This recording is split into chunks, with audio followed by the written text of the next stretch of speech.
Nós terminamos a ronda de consulta público, caminho que nós visita MFA Savaneta e também MFA Paradeira para assim que não dialogar, receber comentário e também sugerência de cidadão para o que trata a lei de direito de natureza e cambio que nós que introduzir na nossa Constituição para assim que não reconhecer o direito de natureza, me serviço 2 noites interativo, caminho que nós há hope input for de cidadão para preparar na mesa lesa e conceito de lei para assim que não perdona na input também e explicação de tanto e wetgevingsjurist Carlos Gaimo e também de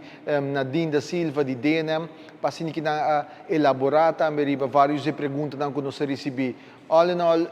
tremendo a noite na informativo e nós esperamos também que a comunidade por fazer uso de oportunidade mirando que o conceito de lei arriba a página público.away, caminho que ainda tem oportunidade para dar uma sugerência, comentário, para assim que nós por verwer que aqui não de conceito de lei que o órgão mandar para a Rad van Advies, que nós sabe que o conceito de lei aqui a ter em conta que tudo é ponto não que a Bíblia de nos cidadãos também, para é bom lei que ajuda nos a reconhecer o direito de natureza que nos turquer mira de nosso país.